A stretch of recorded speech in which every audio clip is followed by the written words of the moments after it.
Yeah, viewers all over the world. For some of you that are seeing me for the first time, call me Ogbuefi Ezeana, ugochitubelu, Oraifite, or you call me Akajugo. I'm an ancient high priest.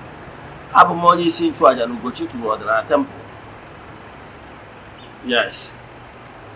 Ma bụrụkwa onye isi nchụaja na ọdịnala Restoration Evangelical Mission, bụrụ onye mgbasa ozi ọdịnala. So you can call me a priest or an evangelist. I will answer. My mission is to help you live better life. Today, our today's topic is power of numbers. I'm here to tell you the power of numbers. That there is numbers in creation. In creation is code. It's all about code and numbers. That is spiritual number. Language is as a result of human evolution. Yes, and let me tell you that the language we are speaking now, I'm an Igbo man. The language that we are speaking now is not the original language of Igbos. The same thing is applicable to every race in the world. From time to time, millennia, language changes. You will see some of the things people are called slangs and rest of them. Even in Igbo, and when you had a modern Igbo, when ancient Igbo, are the same thing is ancient language. But now those things happens across board, every race, and then revolution. Yes, human evolution, it happens. Now, what I want to tell you today is the power. What counts in the spiritual realm is codes and numbers. And today I want to tell you the power of numbers. That is code and number. That's what counts.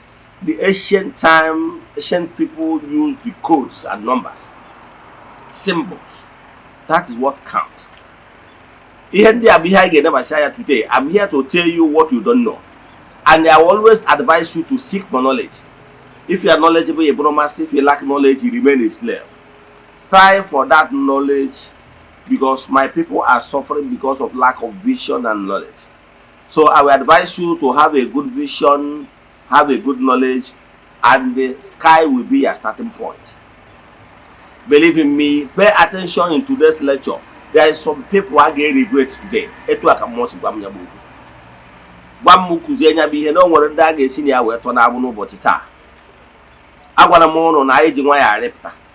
I'm here to educate a lot of people. However, knowing fully well that we have people that in different spiritual cadre levels. However, I will always try to see how I can be able to carry everybody along. Knowing fully well that under the influence of my voice right now, millions of people are listening to it from different spiritual levels. So I will try my best to present it in a way that you will be able to grasp it. As long as you are taught pure, you are open. But before we dive into today's lecture, important announcement. We are in the month of December, last month of the year, according to Roman calendar. However, our monthly ritual is still ongoing. You can join us anywhere you are all over the world. It's over 4 years we started this group ritual. So if you want to follow us, join us. What you have to do is to chat me on WhatsApp, make token donation, then chat me on WhatsApp. I will tell you other details we need for you in order to book. We press here 3 prayer requests in the altar. Now go for we have massive testimonies. So about the interested this way, and he gave me chat me on WhatsApp. My WhatsApp number remains 0805 78 37672. I repeat 0805 78 37672. On 9 the screen, they have those numbers. Now let's dive into today's lecture. It will not be that long, but pay attention, you will learn a lot. Begin to tag your friends and well wishers for them to hear from the horse's mouth. Now, what I'm here to tell you is that the power of numbers, symbol, and codes is what rule the world. All here about here umumona. All nyaga chukwu okike ji azande mmadu ebere. However, language differ from person to person. Whatever language you are speaking, ya guide will translate it in codes, symbols, and numbers. wee pass ya to the spiritual realm. Ọ ya matara eji wee sị na mmụọ Chukwu na-asụ ime asụ ude n'ime gị. Ịghọtara ya?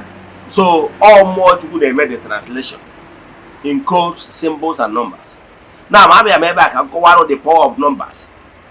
Gwakwa gị in my previous lectures, the day I taught about the spiritual part number, I told you that human beings here on earth are divided into 9 lines. From 1, spiritual number 1 to spiritual number 9. I told you that 0 means nothing. 0 is efu na Igbo. 0 means nothing. 0 is nothing. Now any other number outside 1 to 9 is a manipulative number. It's just from 0 to 9 and the 1 and 0. Any other number 11 is multiplication, as in computing 2 numbers. Yes, or computing multiple numbers. Even if you want to start reading from now, counting numbers to trillions, is multiplication of numbers. But real number is 1 to 9. Have this one in mind. Then among all the numbers, every number has significance, what it means. But today, our lecture, I will not be able to start from 1 to 9 because of time. I don't want it to be long. But have it in mind that everybody on earth has spiritual number. And the spiritual number is for a reason. Spiritual number is because Chukwu wants you not to fall a victim or for you to have harmony in creation. And well, a particular number again ya gara imewu, no matter number of able. But today I want to talk about 3 unique numbers. 3 unique numbers in creation. These 3 unique numbers is in the first 3. Remember, in God's commandment, number what concerns Chukwu in those 10 commandments is 1 to 3. Yes, 1 to 3. That 1 to 3 is where it concerns Chukwu. Other numbers is how it concerns humans. Now I can tell you without missing words that 3 is a spiritual number. Yes, in creation, very important, and I will tell you the meaning. 6 is also a spiritual number that has great meaning. So okay, and also 9. Now I want to tell you all the power of this 9. I'm teaching this one because some of my followers, people that I've been following since 5 years, some of them have really matured. So today I will try to carry everybody along, even those people that are still minor. Now 3 has a spiritual number, and 3 represents creation, entire creation. That is why in Okage always they emphasize on number 3. I will explain 3 more. There is another number that is very important in creation. That 3 is represent creation. Then why the 6 number represents vibration. Then why number 9 represents consciousness. Yes, that is why I mention these numbers. Even if you interact with other spiritual sects that will always make reference to initiates, they will be making use of numbers. That is to tell you the power of numbers. Here, let me start from number 3. Number 3, I na-akpọku Chineke nke ime n'igwe nke atọ. You go that language. Chineke nke n'igwe nke atọ, to show you because of 3. Because 3 represent creation. Once they mention Chineke nke ime n'igwe nke atọ means Chineke nke okike. So actually MP point out on certain things why 3 is very unique. Asọrọ Chineke nke ime n'igwe nke mbụ. Ịghọtara ya? Asị Chineke nke ime n'igwe nke atọ nke ọzọ. Cheta mgbe a na-ekwu okwu na ọtụtụ ndị mmadụ na ndị ụka bịa analyze ihe gbasara okike wee sị na Chukwu dị ịtọ. Achọrọ m ka ịghọta ihe gbasara ha ji araim n'ihe gbasara 3. Asị na enwere Chukwu Nna, Chukwu Nwa na Chukwu Mmụọ Nsọ. They are emphasizing on 3 because hammer na 3 represents creation.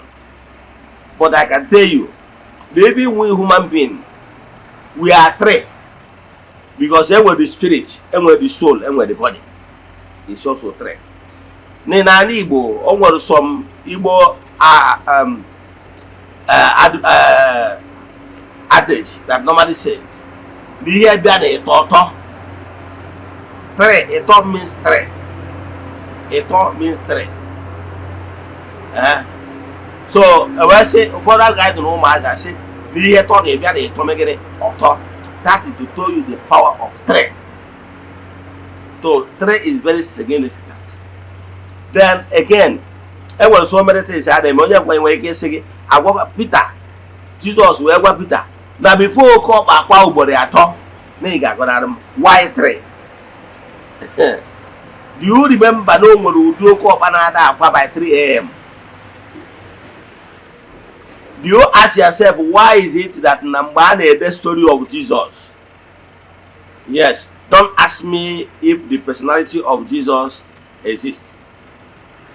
Then, but I can tell you what I can tell you, name with a personality with that character. But don't ask me whether the name of Jesus is a teaching for another day. Have you asked yourself why is it now say no by 3 in the afternoon could be? Kedu ihe kpatalo ijugo onwe gị kedu ihe kpatalo ndị Igbo ji respect 3 asị na 3 bụ ikenga? Ọkwa ịmara na ala Igbo na ọ bụrụ mmadụ niile na-atọ ọjị ikenga, maka ọjị ikenga bụ creation. Ọjị ikenga represent power. Ọjị ikenga represent the great. Ọjị ikenga represent spring power. And onye akpatara na ọ bụrụ na iwe ọjị ikenga gị nwa na-ege m ntị now. If you break any collar with the 3 lobes, you will agree with me that those 3 lobes will be all masculine. All of them will be male. Because you represent 3 powers. Yes, that 3 powers in creation represent the entire creation. But udiri process in the image. So 3 is very significant. Kamakwana that. Ọ bụrụ na ị gebọrọ nkụzi m ebe nkụzi the power of 3 o'clock, power of 3, ị na-eme isi ihe. Akụwagoro m gị na 3, every 3 bụ oge ụmụ mmụọ ji agagharị na-eme mma na-atọ ndị mmadụ na-arụ ọrụ n'okike. Oge ụmụ mmụọ ji agbarata. Onye akpata the ancient knowledge will always tell you about the power of 3. And what do so many mysteries, stories here melonu by 3. I don't want to start emphasizing on it because if I start mentioning some spiritual book, you have not read them. So if I begin to mention some ancient books like Book of the Dead and everything, you have not read it. So I don't want to emphasize on them. I want to use Bible, the one you know. I can tell you the story of a woman. This woman has been sick for over 30-something years, according to that story in the Bible. Like I told you, I want to use your Bible, which you know, to explain something to you. And now said the woman was Nahadria for 30-something years, and there's a river called Pool of Bethsaida. Pool of Bethsaida. Now this Pool of Bethsaida, can this woman know? We see that Jesus we see one. Kedu ihe kpatalo na no no no uto ya for 30 years. Kedu ihe kpatara na ịba ebro na mmiri a na ọ bụrụ na ndị anjelu nke Chukwu gbadata wee gbalụgha mmiri? Because what is happening in Pool of Bethsaida is that na enwere oge ndị anjelu nke Chukwu ji agbadata bịa gosi ike ha n'okike wee gbalụgha mmiri. Anybody that first entered that water at that particular time we receive instant healing. Now Jesus asked the woman why. The woman said that he doesn't have anybody. That by the time the thing happened, before she will be able to take herself to that water, another person must have entered first. So to show you them with the time mmụọ ji agbadata na-arụ ọrụ ebube na-atọ ndị mmadụ na-abụ. Ekụzigo m gwa the power of 3 o'clock. Onye agbata na ụfọdụ ndị Catholic wụ ndị mma na ngwara na Catholic bụ ụka ọdịnala. But ha na-practice the Roman version of it. Ha ga-agwa gị n'oge 3 o'clock ha gwara the hour of mercy. Can they want the Catholic ekene mono? Or to send Ave Maria. Ndo to the Jesu. Ilotalo na o were ihe anyị na-akpọ otu anyị so wee nọ na ya. A na-akpọ Reverend Sister Faustina. Asị anyị na found the Divine Mercy. Nwere ihe dịka found the Divine Mercy. That time bụ oge Chukwu Okike creation 3 o'clock oge Chukwu Okike ji egosi ebere ya. Oge eji na-represent creation. The triple powers. Yes, and all this number we carry these triple numbers. All ha carry we see no hour of mercy. Instead of them to tell you that this particular time, time what they borrow from ancient immemorial. No time oge ike Chukwu ji agbadata, no creation. However, create here Otuana about divine mercy nuka. But that match every 3 o'clock, whether PM or AM, every 3 is 3. You know that I heard you 8 AM, where we go see Nanka won't go to Nanka won't Kuruchi. So 3 is 3. If you can be able to wake up every 3 o'clock and pray, or if it's the midnight on, night on, you can wake up and pray. If you cannot, you can use the noon on.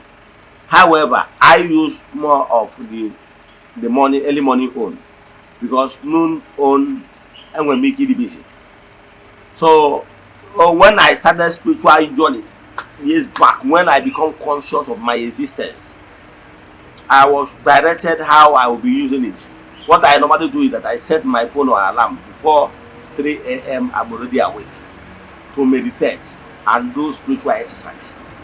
So I'm gonna be here and I pass through. I can tell you that we want mother under the influence of my voice and have the right to recreate whatever that is not happening in your life. Once you wake up by 3 o'clock, any 3 o'clock, say prayers, say triple prayers. Say triple prayers, it will help you. But the other with them not to them, because me are not even sharing this. I know you are not interested. But I can tell you, they will go and do my spiritual children at Ogurunabo, they never forget me. Man, I say no opportunity and I get money will keep ignore. Yes, because the man will take my baggage to swear to, but I'm here to teach you. I'm not just a dibia. I'm a ancient high priest. I'm here to tell you what will help you. Because I'm here to help a lot of people, to liberate them. I'm not that common dibia you are seeing, used to see. Take my advice and it shall be well with you. If it's possible, every 3, make triple prayers. It will help you. I'm honored to open the end on Amen Doge. As somebody getting spirituality can only help you. But whether who will liberate you is you. And I'm here to tell you what will help you. Even if you contact me, my own is to help you. But if I take your horse to the river and you refuse to drink water, what will I do? So I'm here to save many souls. That's why Ordinary Restoration Evangelical Mission is there. Take my advice, it shall be well with you. The second number I want to talk about is number 6. Number 6 represents vibrations. Vibrations in creation. I go to spiritual vibrations on Okada by Okada. And those spiritual vibrations is like spiritual levels. Once you're in Bogota, now no human being can manipulate you, no human being can harm you if you activate the spiritual you. And they have this radiation and vibration in you. That will make it impossible for anybody to harm you. Because the person is still operating in the gross material dimension. Now, when you're operating in a spiritual vibration, nobody can harm you because you are no longer operating in the same frequency with the person. The same thing is 9. Yes, the same thing is 9. Spiritual number 9 is a high spiritual vibration of consciousness. When you become have spiritual vibrations, then you move from that level to higher level of consciousness to discover your inner you, the real you. Become conscious of your existence. And that is the level of perfection. No man on earth will be perfect unless you reach that spiritual highest level of spiritual consciousness is 9. because that is the height, the summit. Let me tell you one thing you know. Let me tell you power of 9 and power of this power is the highest power in creation, that everything revolves around it. Let me take you help you now. Let's do small mathematics. Some people call it voters, but that is mathematics that are being in creation, because earth and life is all about mathematics. This one plus this one to this one plus this one to this one, that is earth. And then when you are working, that everything in life is all about principle. Once you apply the right principles, you move from point A to point B, irrespective of their religion or spiritual belief. Because religion is just there to guide us and mold our moral values, nothing more. Religion cannot aggravate your spiritual assets. Religion alone cannot take you, yes, to upper vibration. No. It's you. It's when you discover your inner you begin their spiritual ascent. Religion is created by humans. Now, what I want to tell you is that let's use spiritual number 3. Let's say, okay, let's start with spiritual number 1. 1 plus 1 plus 1 will give you 3. Even if you do 2 plus 2 plus 2, it will still give you 6. Now, if you do 3 plus 3 plus 3, it give you 9. Now, if you still do 4 plus 4 plus 4, it give you 12. Then 12 will give you, do 2, 1 plus 2, it give you 3. If you want to do 5 plus 5 plus 5, it will still give you 15. Now do 1 plus 5, it give you 6. If you are doing 7 plus 7 plus 7, it give you 21. Then if you give you 21, then do 2 plus 1, it give you 3. Now, if you want to do 8, you understand? Do 8 plus 8 plus 8, it give you 24. Now do 2 plus 4, it give you 6. Now, if you want to do 9 plus 9 plus 9 plus 9, it give you 27. Now do 2 plus 7, it give you 9. Everything revolves about these 3 numbers. That is why some of the symbols, because some of you that believe in symbols, that is why you will see the Trinity is triangle. It's triangle of equal arms. You see a triangle. It's 3. That is the ancient symbol that represents creation. And when some spiritual set, that understand the power of symbol, you know, let me tell you what will shock you. You know that when some spiritual set, their Holy Communion is triangle. Hello? I know some of you don't know. But then they come hammer. And when some spiritual set, their Holy Communion is not round. Their Holy Communion is triangle. Because they understand the power of 3.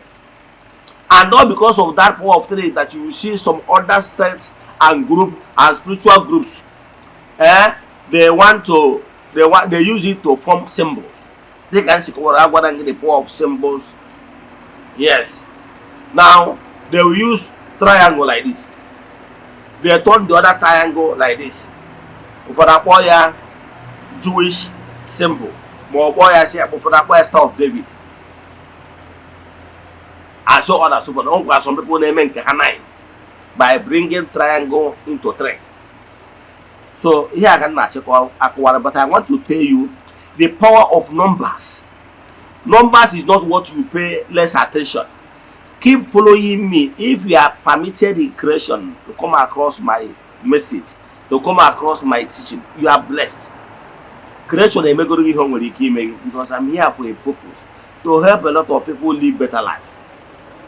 It's not in terms of money, but I can tell you, if you are sick and tired of your condition that is not palatable, believe in me, you have the powers in you to recreate it. But you can be able to do it when you become conscious, when you understand the power of creation. You move side towards the light. you will be able to develop vibrations. And once you are at this level of vibration, nobody can harm you, because this vibration will make it impossible for you to be pained. Because with the vibration you radiate, you illuminate, and with that you're operating in a higher frequency. Now by so doing, you go to higher consciousness, because you're an avatar. What I want to tell you is that you don't understand it. You are the one that is holding yourself, because you are dulling your spiritual self. And don't forget, in my previous lectures I have given you and told you the keys. Nwere na enwere your spiritual you, nwere your physical you. Yes, and not the two, your spiritual you and physical you, they are attracted with of vibrations and radiation. They hold firmly. That's why you are remain in the land of the living at the moment. But when the radiations and vibration that is holding two of them together is no longer there, then you will see looseness. And at a point, if the radiation continue to fade, the spiritual you will leave, because it's your earthly vibrations, radiation, that is holding your spiritual you firmly. And when there is nothing like firmness, the spirit leaves. As no matter pass on. So what am I saying is that create time. You can create time in every 3 o'clock to make triple prayers. You can create time in every 6 o'clock, make prayers 6 times. You can still make use of 9. Every 9 o'clock, make prayers 9 times. By so they will making use of prayers. Yes, if you can still be, some people do their own hourly. There is also power in making declaration every hour. In the morning time they make declaration 3 times. In the afternoon time they make declaration 6 times. In the evening time they make declaration 9 times. Let me tell you, if you understand the power of chain prayer, because that thing works like chain prayers. Have you been to a monastery before? Have you studied the pattern of the ancient life? You know that why I tell people that if you must be a Christian, let's be only a Catholic. Let's just be a Catholic. The only Catholic that come a little bit closer to what we are saying, because Catholic is ancient and is a denomination founded under Roman tradition. Only the fact that they keep modernizing it. They have what the people they call the nuns or the monks. Among these female and male people that set aside themselves aside for prayers hourly and timely.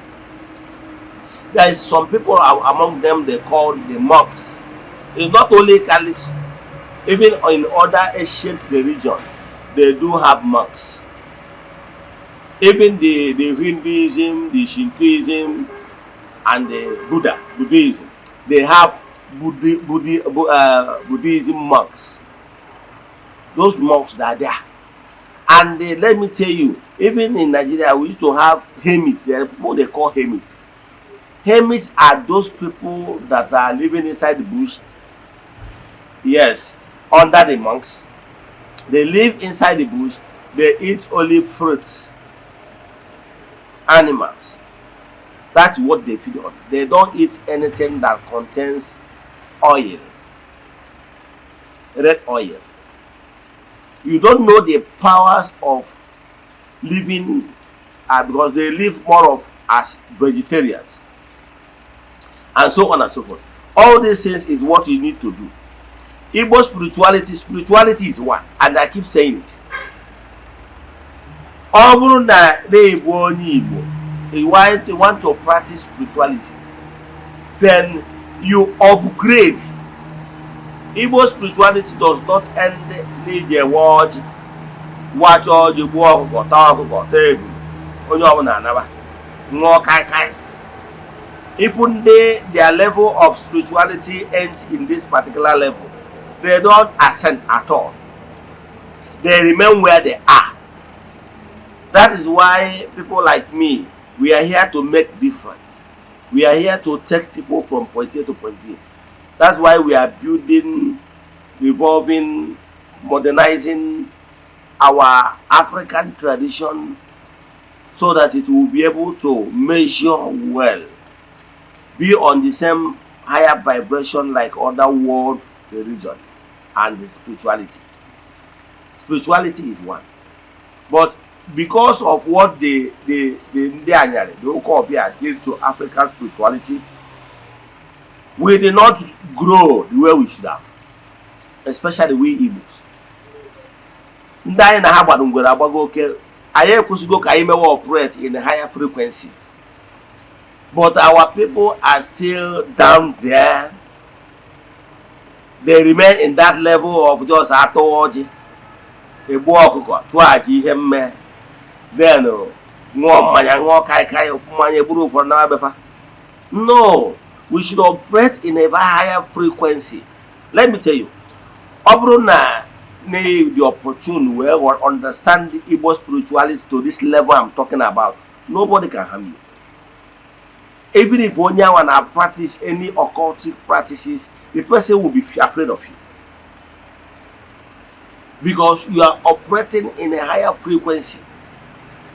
And when so many things it may inculcate in your understanding, to understand the level of spiritual maturity. Let me tell you, that is why the Buteroka were stop why we stop na level of merriment. And because our Asian people are the for the documentary so many things. So our people did not revolve where they're supposed to. A man in habit of spirituality from other race,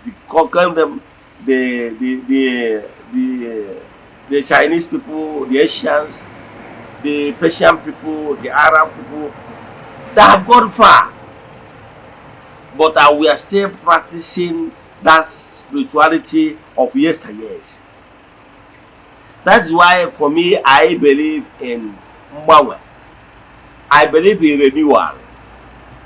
That is why someone like me is building a system where Igbo spirituality will be modernized to suit the modern day reality. Because the way we are practicing Igbo spirituality is making a lot of people to lose confidence in what we are doing. It's no longer enticing. Some of people still believe that Igbo spirituality will keep on practicing it under trees without befitting place of worship and rest of them. And it normally turn a lot of people off. I know a lot of people that came to the temple and through the power of Ogbuefi, I interceded in their case. Today, most of them are their children. At least I know how many people from abroad that I have helped, interceded in their case. Today, they are mothers. But their own is that they have already fulfilled the promise they made on that particular day. Maybe Ogbuefi.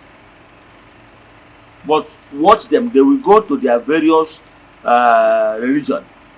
They will go there, praise the Lord, they give testimonies. And the pastor will be claiming, no, they are born okay. They are that to know no nwanya na-achọ nwa ji mụta nwa mana nke bụ eziokwu na ọ bụrụ ya nke bụ eziokwu akọrọ mmiri that we interceded. After all the deep checking, we now find out the appeasement he needed to do and what he's supposed to do, and appeasement was made, restoration was made, and the mercy was shown to that person. Because the atmosphere then wasn't present. That's why we are building a temple in Oraifite now. By the glory of Ogbuefi, by this time next year, we will consecrate the temple known as Ordinary Restoration Evangelical Mission. Let me stop here. Our WhatsApp number is 0805 78 37672. I repeat, 0805 78 37672. Let us pray. Ekwem